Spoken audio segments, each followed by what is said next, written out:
On va commencer sur un sujet. Alors, si tout le monde voit bien l'écran, c'est tout bon. Donc déjà, merci Philippe, merci pour l'invitation. Merci d'être là. C'est vraiment un plaisir, un grand plaisir en fait de participer à cette matinée.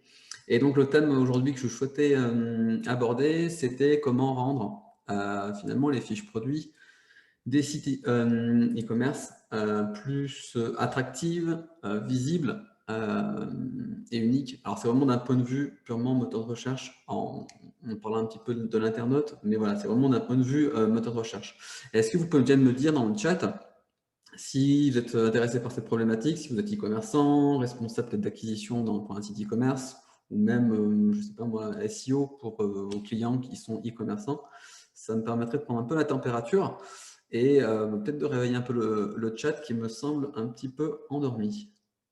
Donc, pendant que vous répondez, je vais avancer. Hop. Alors, je suis convaincu en tout cas que là, ça pourra aider beaucoup d'entre vous parce que c'est vrai qu'aujourd'hui, gérer efficacement en fait la visibilité des fiches produits, des pages produits sur un site e-commerce, ça peut être un véritable casse-tête. Et soyez e-commerçant ou passionné du SEO, vous êtes peut-être passé par là quand vous allez commencer à toucher au site e-commerce. Et c'est un sujet qui me tient particulièrement à cœur parce qu'après j'ai fait de nombreux sites e-commerce et que c'est un élément que je trouve crucial. Donc moi, je vais vous partager une technique, méthode, et vous allez repartir avec restez bien jusqu'à la fin, vous allez partir avec ce que j'appelle un arbre décisionnel qui va vous permettre en fait, de gérer en fonction des différents éléments la visibilité de vos fiches produits. Pour vous présenter rapidement qui je suis pour ceux qui ne me connaissent pas encore, je suis Anthony Techer, fondateur de la plateforme de content marketing SEO Quantum. Je suis tombé, j'aime à dire, dans le SEO lorsque j'étais encore assez jeune, petit. Je devais avoir 16-17 ans lorsque je suis tombé là-dedans et pendant plusieurs années, 4-5 ans, j'ai vécu grâce alors ce qu'on appelle la période MFA, donc c'est des sites faits pour les moteurs, enfin pour la publicité. Et donc, je générais plusieurs dizaines de millions de pages vues par mois, plusieurs centaines de milliers de visiteurs grâce à ces sites. Et j'ai voulu mettre tout ça à contribution dans une agence que j'ai créée en 2008. Donc, plutôt orientée technique, l'agence, et donc de développement web et de SEO. Ce qui m'a permis, en fait, de gérer plusieurs dizaines de sites e-commerce, que ce soit du petit site. Alors, je fais vraiment de distinguo sur les sites e-commerce entre les petits catalogues assez courts, et les larges, avec tout un tas d'échecs, erreurs. Ça, de toute façon, qu'on est dans le SEO, on en fait énormément. Et donc, ce n'est pas forcément la même stratégie à aborder sur les sites avec des catalogues courts ou alors sur les catalogues plus importants. Et donc, en 2018, j'ai revendu donc, cette agence pour me lancer pleinement donc, sur SEO Quantum. Et comme le soulignait tout à l'heure Philippe en tout début, ce qui a été vraiment des éléments majeurs, et voilà, c'était vraiment pour la petite histoire, pour moi, c'était vraiment entre 2013, 2014, 2015, les évolutions du moteur de recherche, notamment à l'arrivée de RankBrain, qui m'a fait comprendre qu'il fallait répondre réellement aux attentes de l'internaute, pas faire de bullshit, réellement créer du contenu à valeur ajoutée et accompagner un maximum les internautes dans leur parcours client, puisqu'en fait le moteur de recherche, notamment Google, est capable aujourd'hui de mesurer ces signaux faibles et de savoir si vous faites n'importe quoi ou si vous êtes là réellement pour aider. Ce qui était vraiment moins le cas, tout ce qui est spam avant les années 2010. Donc, je voulais juste vous partager ces chiffres un peu complètement dingues, je trouve, de l'e-commerce. L'e-commerce, aujourd'hui, représente, demain, en 2023, va représenter 22% du commerce international. Il faut se dire qu'il y a 20 ans, c'est quelque chose qui existait pratiquement pas. Et aujourd'hui, petit à petit, lentement, il en prend le dessus et prendre la place en fait, de plus important dans le commerce mondial. Le point essentiel à retenir ici, c'est que le commerce électronique, l'e-commerce, se développe vraiment dans toutes les directions. Il n'y a pas de nouveaux services, pas de nouveaux produits. Ça fait vraiment partie intégrante en fait de l'expérience utilisateur. C'est réellement rentré dans les mœurs, dans le monde entier. Et c'est quelque chose qui est réellement massif et qu'aujourd'hui, vous ou vos clients, vous devez réellement vous poser la question, est-ce que je me lance, oui ou non, sur l'e-commerce, que ce soit à la fois si vous avez un service ou si votre client ou vous avez un produit à vendre. Alors, très rapidement, parce que je pense que vous êtes tous adeptes du SEO. Pourquoi c'est si important pour les e-commerçants de travailler son SEO, son référencement donc, naturel? Déjà d'un point de vue héroïste, c'est un des canaux d'acquisition, même si c'est un peu le parent pauvre des leviers web marketing par rapport à d'autres, mais c'est quand même le canal d'acquisition le plus héroïste aujourd'hui, puisque il est très rentable. Dès que vous gagnez une place sur les moteurs de recherche, et bien, vous allez générer du trafic en quantité sans forcément payer chacun de vos clics. Vous avez également du trafic de qualité qui est qualifié, notamment tout ce qui est long train, lorsque l'internaute va taper dans les moteurs de recherche une référence produit précise, quand vous cherchez une pièce dans l'industrie, par exemple, j'ai beaucoup travaillé là-dedans, et voilà, on va taper directement la référence. Donc là, on est sur des recherches plutôt long train. Donc là, directement, vous allez pouvoir avoir un taux de conversion de ouf parce que tout simplement, on est directement sur une intention d'achat très, très, très forte. Et puis, un levier qui est assez considérable dans le SEO en e-commerce, c'est lorsque vous avez des catalogues très larges. Vous avez en fait un poids important lorsque vous avez plusieurs centaines, milliers, voire dizaines de milliers de pages. Vous avez un poids important dans la part de répartition du page rank. Bref, tout ça pour dire que dès que vous allez faire une modification technique sur vos pages produits, par exemple, vous allez pouvoir avoir un effet de levier ultra important. A contrario, si vous ne faites pas en fait cette modification, ça peut considérablement ralentir votre croissance, votre développement. Alors, quand je vous parle de moteur de recherche de Google, voilà, pour moi, c'est similaire. Google aujourd'hui représente, je crois, en France près de 95% des parts de marché. Dans le monde, on doit être autour de 90%. Donc, quand je parle de moteur de recherche de Google, c'est exactement la même chose. Donc là, je vous parlais de la partie technique. Et aujourd'hui, on va voir justement les 3 fléaux que j'ai en fait identifiés généralement sur les sites e-commerce qui reviennent assez régulièrement, et des questions qui reviennent assez régulièrement et qui sont réellement des points bloquants d'un point de vue technique pour les sites e-commerce, et notamment on ne sait jamais comment trop gérer cette partie-là. Donc d'un premier temps, il y aura le contenu dupliqué. Finalement, comment je gère du contenu qui est plutôt similaire entre 2 ou 3 fiches produits. Enfin, on peut trouver ça assez régulièrement, et même sur les catégories, on peut des fois être en manque d'aspiration et se demander ce qu'on va pouvoir, comment on va pouvoir se différencier. Ensuite, les déclinaisons produits. Comment je gère les options de couleur, les options de taille sur mes fiches produits. Et puis, un élément qui arrive assez régulièrement, c'est des produits que j'appelle multicatégoriels. On peut avoir un produit qui peut se trouver dans une ou plusieurs catégories, et comment, d'un point de vue SEO, je vais gérer cette problématique. C'est très important en fait pour vous de gérer ces problématiques-là, parce que ça va être un réel frein à l'exploration en fait de votre catalogue produit par le moteur de recherche. Aujourd'hui, pour pouvoir apparaître dans les SERP, donc dans les pages de résultats du moteur de recherche, Google va devoir explorer, donc le moteur de recherche va devoir explorer chacune de votre page, ce qu'on appelle l'indexation. Et c'est une erreur assez commune de croire que Google connaît l'intégralité de votre site, d'autant plus en e-commerce, qu'il y a vraiment des enjeux de catalogue qui peut être très large, plusieurs dizaines, voire centaines de milliers d'URL. Et même avec des techniques qu'on utilise sur les e-commerce, par exemple des méga menus ou des filtres à facettes. Donc tout ça, ça va complexifier énormément le maillage interne de votre site ou de celui de votre client.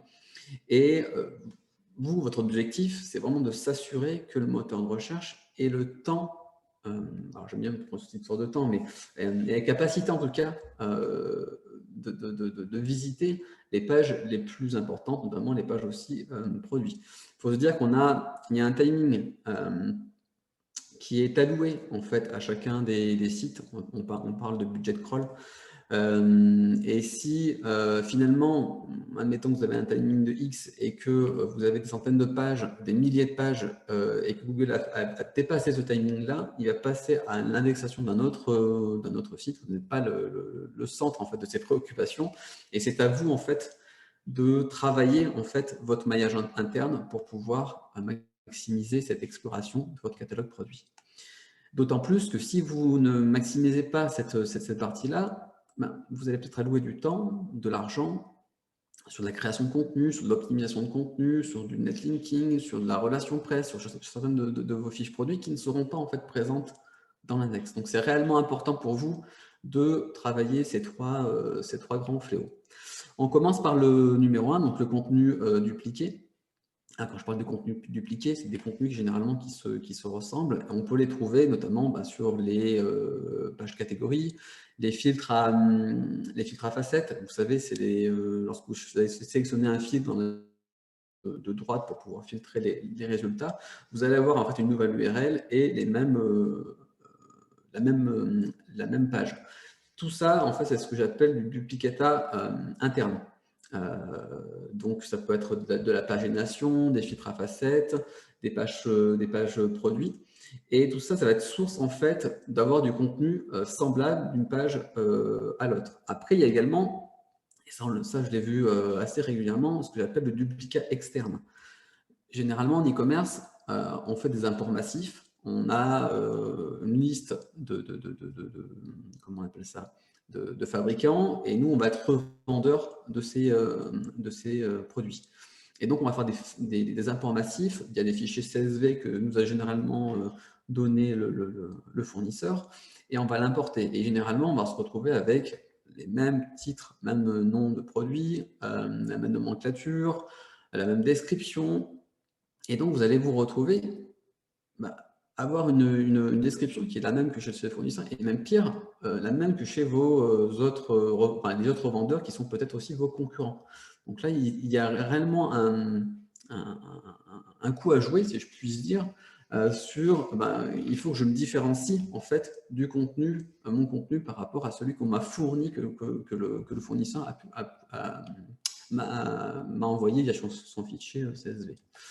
Donc, numéro 1, et donc ça je le répète assez régulièrement, c'est démarquez-vous de la concurrence tout simplement. Donc là, vous allez pouvoir rechercher, et je vous invite à regarder, à apporter toujours plus de valeur sur votre description produit. Donc là, vous pouvez aller chercher sur les avis sur les forums, sur Amazon, prendre aussi, interviewer un peu vos clients pour savoir quel est comment dire, qu'est-ce qui a fait basculer finalement l'acte d'achat chez vous et pas chez un concurrent. Donc voilà, ça peut être des sources d'inspiration assez importantes. Et puis je reviens à cette notion un peu d'inbound, qui est réellement, je pense, moteur, et qui sera moteur, en tout cas je l'espère, pour les prochaines années. Et je prends souvent cette image-là, je l'aime beaucoup, faite comme le saumon. Comme disait Oscar Wilde, soyez vous-même, les autres sont déjà pris. C'est important de revenir à la base. Quand vous allez voir votre client, vous allez lui vendre une prestation SEO, ou que vous allez voir la direction, c'est pourquoi aujourd'hui on vend ce type de produit. Quelle est la différence qu'on va pouvoir apporter? Est-ce que c'est sur le service? Est-ce qu'on, nous, par rapport à ce type de produit, on va pouvoir apporter autre chose? Donc voilà, démarquez-vous en fait de la concurrence et faites un peu comme le saumon, vous remontez le courant, la rivière à contre-courant, vous êtes différent des autres, vous persévérez face au vent contraire, et voilà, vous accentuez, mettez dans vos contenus en tout cas, mettez l'accent sur vos différences, qu'est-ce que vous apportez de plus par rapport à d'autres. Et si vous n'avez pas la réponse à ça, creusez avec la direction, avec vos clients, pour trouver les éléments différenciants. Voilà, fin de cette petite parenthèse. Ensuite, pour les catalogues produits, très importants. Comment vous pouvez faire en fait pour créer du contenu finalement qui peut être différent? Et bien, tout simplement, aujourd'hui, on peut passer et avoir recours en fait à de la génération automatisée par l'IA de texte, tout simplement. Donc là, il faut prioriser. Il faut également prioriser par les produits qui ont la plus forte marge bénéficiaire pour faire ce type de travail.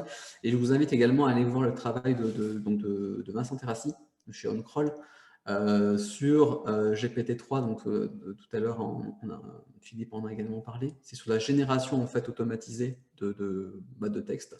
Donc là, on voit ici par rapport à des caractéristiques. Donc là, je crois que c'est sur l'iPhone. Et ben en fait, ça génère un texte automatisé unique sur la description de l'iPhone par rapport aux caractéristiques qu'on a fournies. Alors, on pourrait fournir d'autres caractéristiques. Là, c'est un iPhone 11. On pourrait très bien fournir des caractéristiques sur un Galaxy 1, 2, 3, 4. Voilà, on s'en moque. Mais voilà, on aura à chaque fois une description automatisée par l'IA. Bien entendu, il faudra relire cette description pour pouvoir la valider. Mais en tout cas, ça permet de pré-mâcher beaucoup de travail. Et ensuite, dernier point, pour lutter contre ce contenu dupliqué, je vous invite également à enrichir vos contenus via ce qu'on appelle de l'analyse sémantique. Quels sont les sujets abordés par les concurrents? Comment sont-ils abordés? Sous quel angle sont-ils abordés? Quel est le vocabulaire, le champ lexical, le champ sémantique utilisé? Donc là, voilà, c'est un peu ce qu'on fait chez SEO Quantum, et surtout, stop au discours commercial. Ça, je vous ai pris un exemple.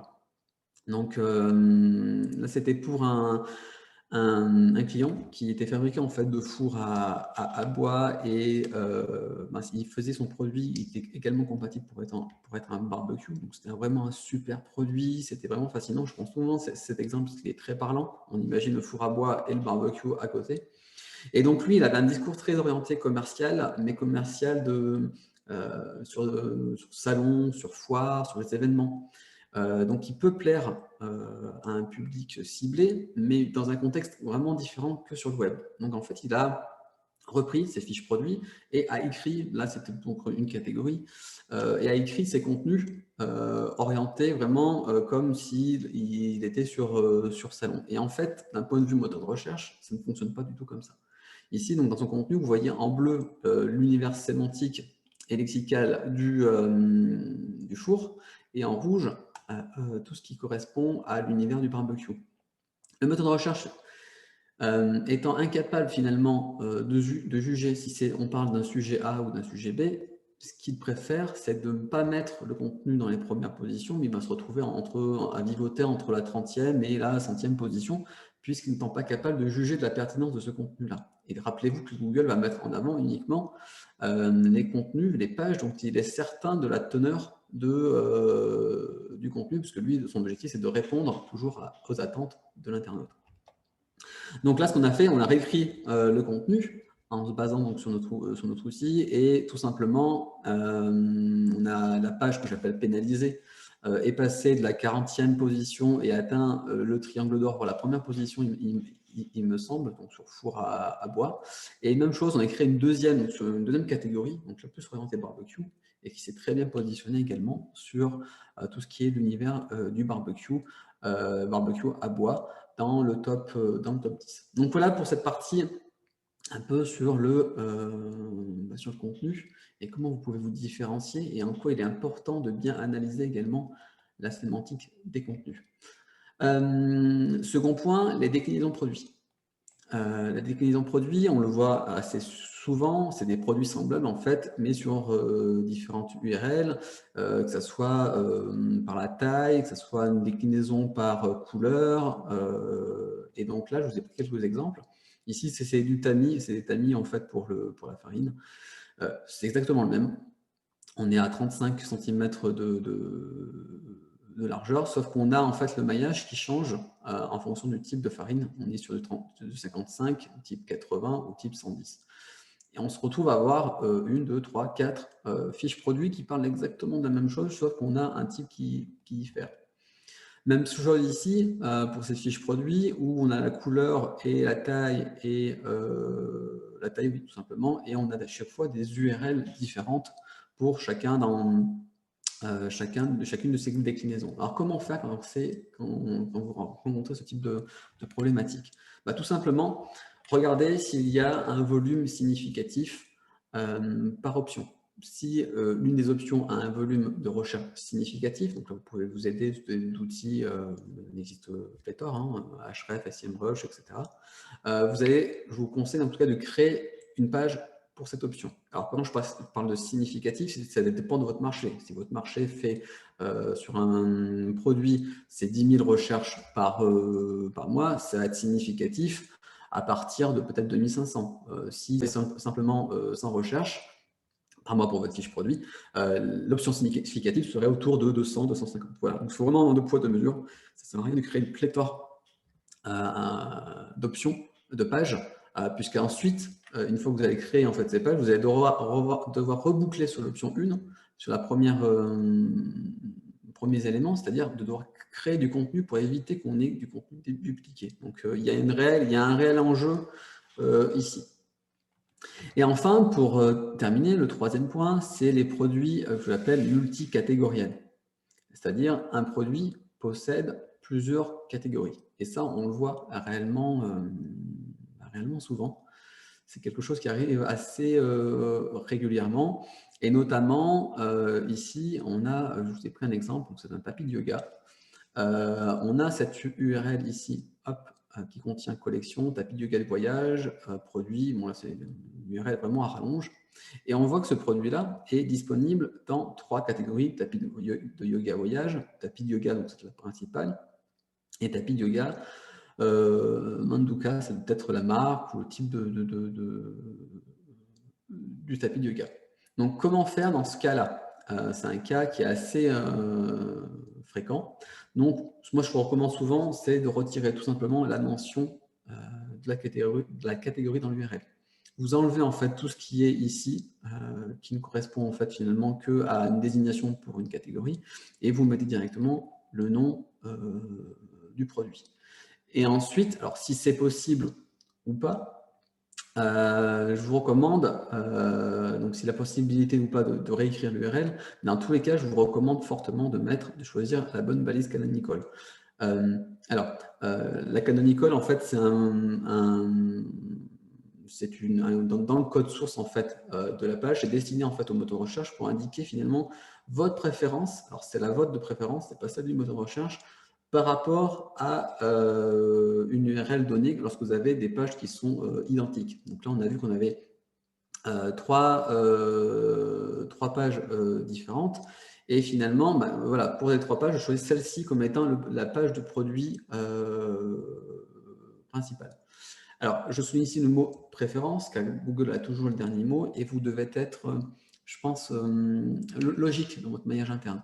Si vous choisissez telle URL comme étant l'URL principale de votre produit, faites en sorte que dans le maillage interne, vous envoyez un maximum, le maximum en fait d'URL pointe vers cette page-là. Enfin, maximum de liens pointe vers cette page-là. Puisqu'en fait, si vous donnez quelque chose de discordant, c'est-à-dire je choisis une note, je mets une note canonical à la place de celle qui est la plus citée sur le site, vous risquerez d'avoir, Google risque de faire le choix inverse, c'est-à-dire de choisir une note canonical à la place de celle que vous avez choisie. Pour résumer, je vous ai préparé en fait tout simplement un arbre décisionnel qui reprend en fait tout ce qu'on vient de voir aujourd'hui pour maximiser en fait la visibilité de votre fiche produit. Donc tout simplement, existe-t-il des déclinaisons du produit? Si c'est oui, est-ce qu'il y a un volume de recherche significatif? Si c'est oui, bien sûr, vous créez une page avec l'option. Si c'est un contenu qui va dupliquer par rapport à la déclinaison, bien sûr, on crée ici du contenu textuel, on enrichit énormément ce contenu textuel pour rendre ce contenu unique. Est-ce que le produit est disponible dans plusieurs catégories? Oui ou non. Si c'est non, on ajoute quand même la balise canonical si elle n'est pas spécifiée. Si le produit a la catégorie en fait désignée dans l'URL de la page, on va retirer la mention, si c'est possible, de cette URL dans cette mention de la catégorie dans l'URL. Et on ajoute bien entendu la balise canonical pour être vraiment sûr et certain que le moteur de recherche n'est pas dans l'exploration du site des centaines et des centaines de copies de votre URL produit. Alors, juste avant de quitter, je voulais juste vous faire un focus là-dessus. J'aime beaucoup reprendre cette méthode, cette approche plus du développeur, notamment le développement en ligne, puisque pour moi le SEO c'est la même chose. Aujourd'hui, je vous ai donné un espèce de pattern, un espèce de framework. Vous allez le prendre, le tester, mesurer ce que ça va donner, améliorer, parce qu'aujourd'hui, voilà, c'est vraiment la base, et puis vous allez devoir itérer dessus, répéter l'ensemble pour pouvoir améliorer et suivre en fait le bon fonctionnement par rapport à votre secteur d'activité. En tout cas, c'est la façon que j'ai trouvée pour pouvoir industrialiser en quelque sorte le SEO, parce que c'est vraiment une course d'endurance. Et je vois beaucoup de mes clients ou de clients qui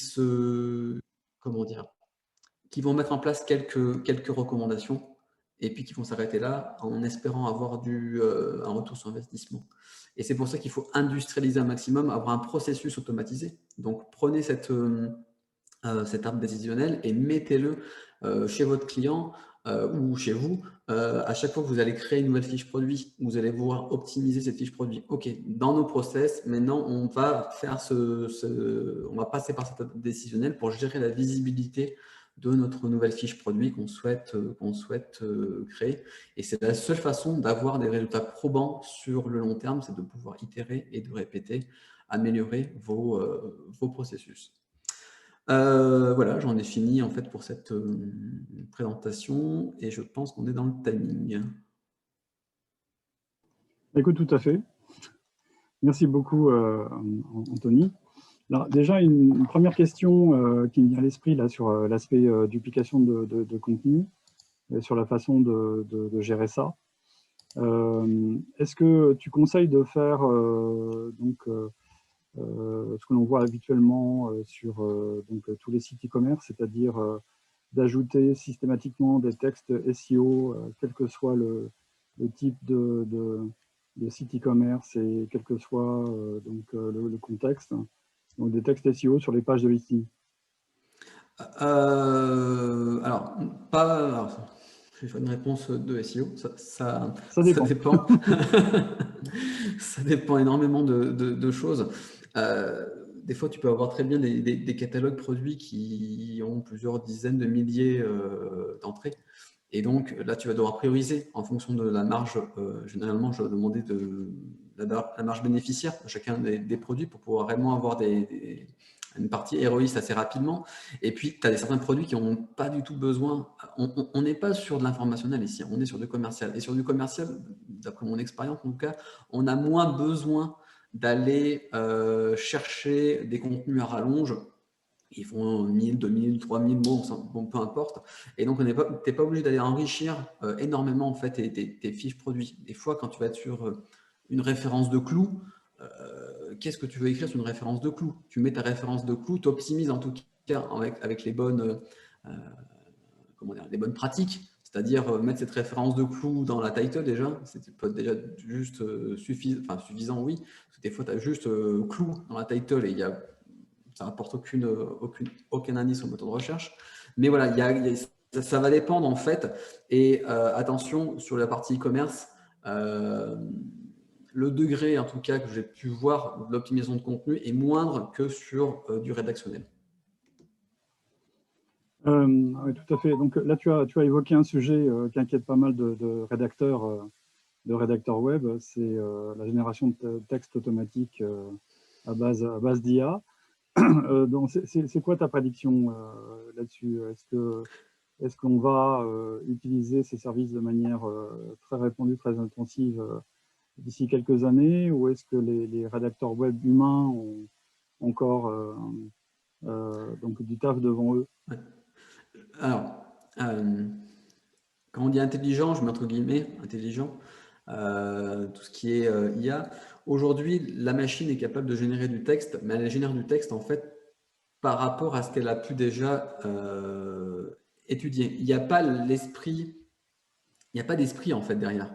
Il y a pas la partie aussi créative, tu vois. Donc aujourd'hui, alors ce que j'ai pu voir un peu de ce qui est fait, ça manque énormément de créativité et de logique sur la longueur du texte.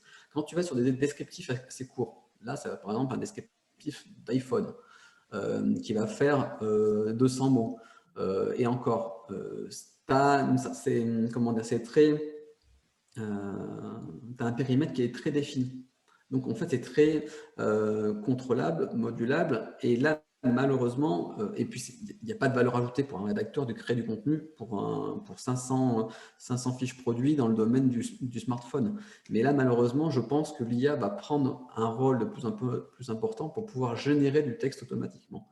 Mais quand on va être sur des créations de contenu assez créatifs, aujourd'hui, je pense que les technologies ne sont pas suffisamment au point pour pouvoir en fait remplacer l'humain et la partie créative derrière. Enfin, c'est pas encore ça.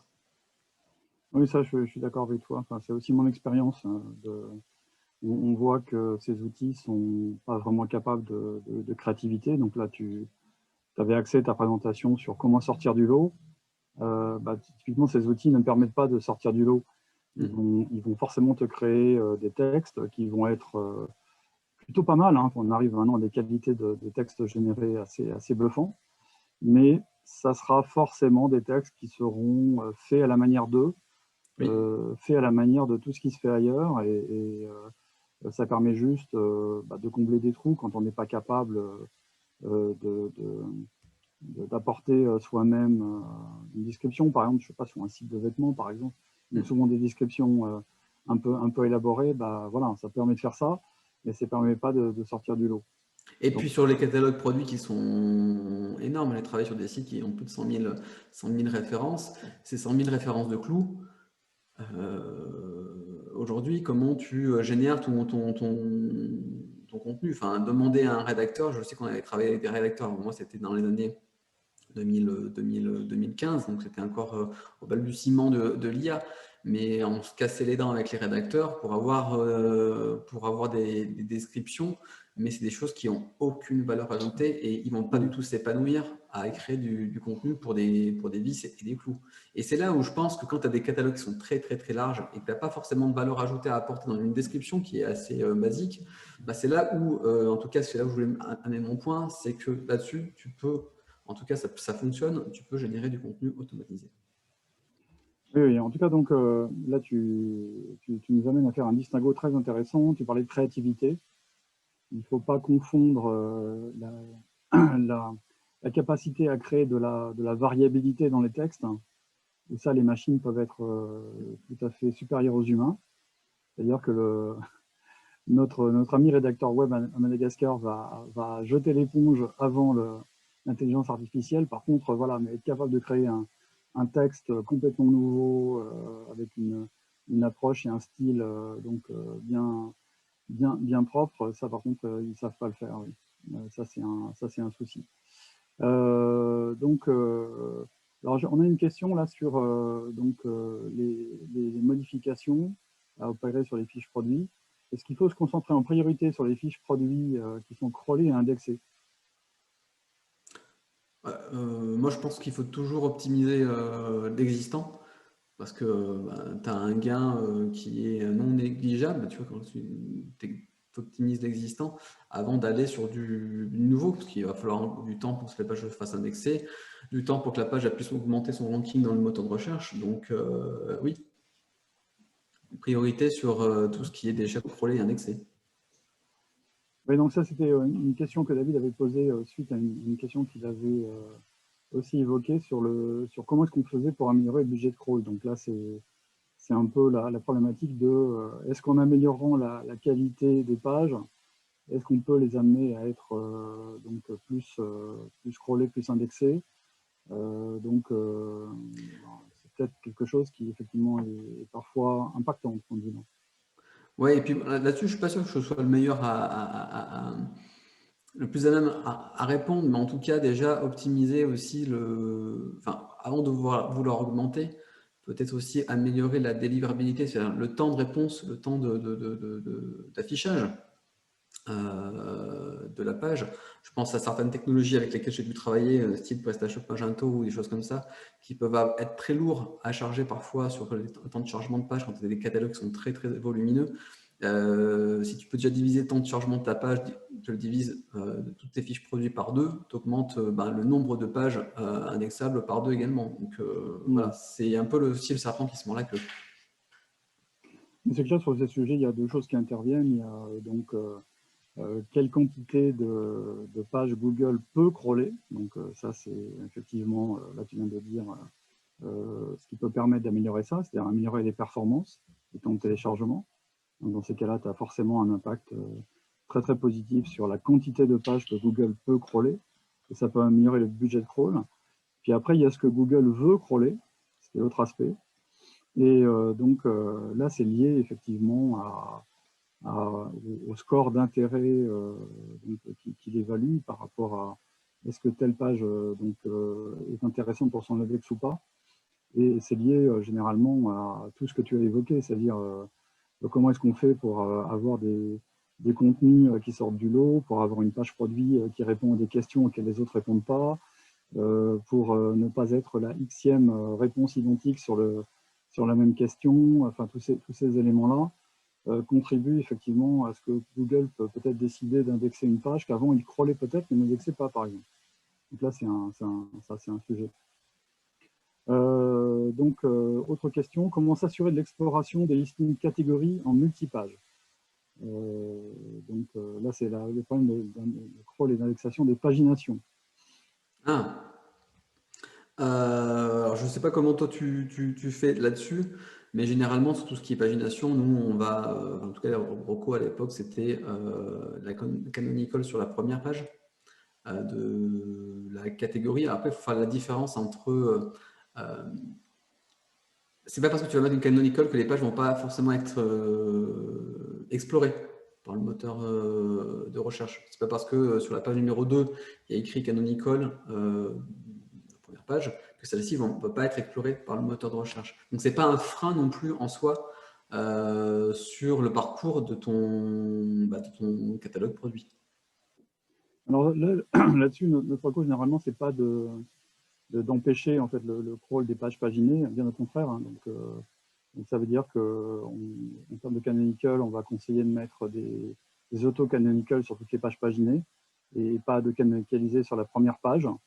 Ça, c'est clairement quelque chose où toutes mes expériences chez des clients et les vraies expériences démontrent que c'est plutôt une source de problème qu'une vraie solution. Non, il faut s'attaquer directement aux raisons pour lesquelles Google n'arrive pas à crawler les pages paginées. Et généralement, il y en a trois sortes. Il y a des problèmes techniques. Donc, une page paginée est toujours lente à télécharger parce que ça demande une requête avec un offset sur la page. C'est donc lent à s'exécuter. Et donc, si ces pages ne sont pas en cache, généralement, elles ne le sont pas, ça veut dire qu'on va se prendre donc 5 à 10 secondes avant d'obtenir la page. Donc ça, il faut le résoudre. Alors, il y a des solutions. Hein, on n'est pas obligé de faire des requêtes déjà à base d'offset et de curseur. Enfin, on n'est pas obligé de les faire à base d'offset, mais on peut utiliser des requêtes à base de curseur. C'est très technique, mais ça améliore considérablement ça. Donc ensuite, il y a il faut rendre les pages uniques. L'autre raison pour laquelle les pages pagines uniques, la raison pour laquelle ça ne marche pas, ça peut être ça, c'est que Google n'arrive pas à comprendre la structure de la page. Et après, oui, il faut vraiment mettre en place les solutions techniques, faire attention notamment à tout ce qui est long scrolling page, etc., pour empêcher ça. Mais le problème, c'est que quand on a des structures de sites avec beaucoup de pages paginées, généralement, le seul moyen d'obtenir l'exploration de l'intégralité d'un catalogue, c'est que Google découvre l'ensemble des pages paginées. Parce qu'il y a des pages qui ne sont linkées que par les listes dans les paginations. Donc, c'est la raison pour laquelle, généralement, on a tendance plutôt à aider donc les clients à ce que l'ensemble de leurs pages paginées soit crawlé et indexé, quitte à faire gaffe à des questions comme est-ce qu'il y a assez de page-rank qui descend vers elle. Mais l'idée de se dire, en fait, je vais solutionner mon problème en permettant avant tout l'indexation de la première page, parce que pour le reste, ça, c'est plus un pis-aller, tu vois, une solution de dernier recours quand tu n'arrives vraiment pas à résoudre les problèmes techniques qui expliquent pourquoi Google ne veut pas crawler ta page 9. Voilà, tu vois, notre réflexe, ça sera toujours de commencer à se dire, OK, trouvons pourquoi Google ne veut pas crawler l'intégralité. Généralement, c'est des problèmes techniques. Et là, par contre, c'est vrai que bon, c'est parfois des choses où il faut un peu rudoyer les développeurs pour avoir la solution. Ça c'est clair. Ok, écoute, donc merci beaucoup pour ta présentation qui était très claire. Donc c'est vrai que c'est un sujet hyper important pour les sites e-commerce, hein, tout ça. Et je suis content de voir que l'évolution de ta plateforme, c'est d'arriver à aider en fait tes clients sur tous ces sujets. Donc c'est absolument indispensable.